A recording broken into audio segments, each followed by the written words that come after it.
Hello, everybody. All right, here we are, 2 weeks into the war. And how has all this played out? If I could divide the groups into 5 categories, I would say here they are. Group number 1, Israel must defend itself group.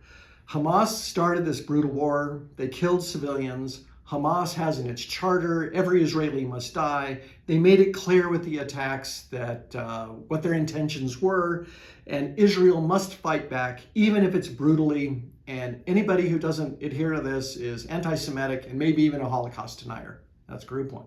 Group 2, Palestine not only had the right, but the obligation to fight. Israel took their land. Israel has herded the Palestinians into an open-air prison. Israel treats them like animals, and Israel illegally occupies the land. And if you don't believe this, then you're a Zionist who believes in oppressing minority groups, not only here, but in the United States, maybe even BLM. Okay. Group number 3, let there be peace. If only we will sit down and talk about it, we can work this all out. Okay, we'll move on from that one. Group number 4, globalists are behind all of this.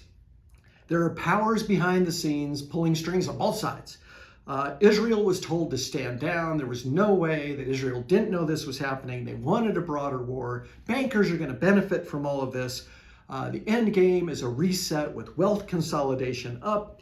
And if you don't believe this, well, you just don't know what's going on. And the last group is, there's a Dallas Cowboy football game going on this weekend. I don't want to know about any of this anymore. Can't I just go back to my normal life? All right, so let's take out groups 3 who just want peace and group 5 who just wants to watch the football game in peace. We have these 3 groups that really can't come together. My belief this is probably going to escalate. It is going to widen, and it's already underway. So, looking at what happened in Iran, and now you had the attacks out of Yemen.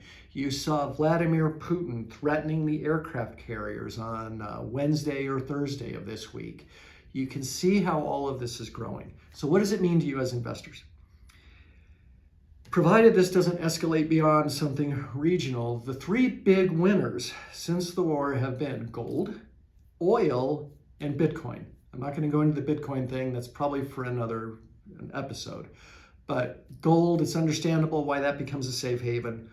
Oil, all right, what's happening there? With Iran now getting more engaged in this, let's go over to our map. Let's see, we've got the Persian Gulf here. Do you see this little bitty jog here? That jog is the Strait of Hormuz.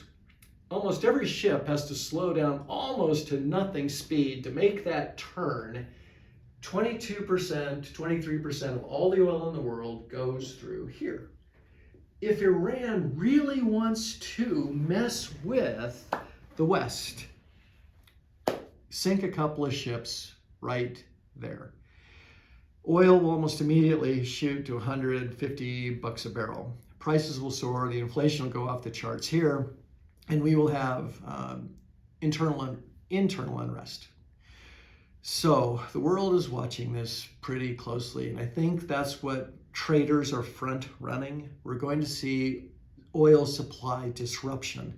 Meanwhile, of course, we brought our strategic petroleum reserve down to less than half, and we won't up. That's again another video. So that's what's going on out there, and we are in the right investments. It's actually for some awful reasons, but the commodity space will likely do well. And now I'll turn it over to Walt.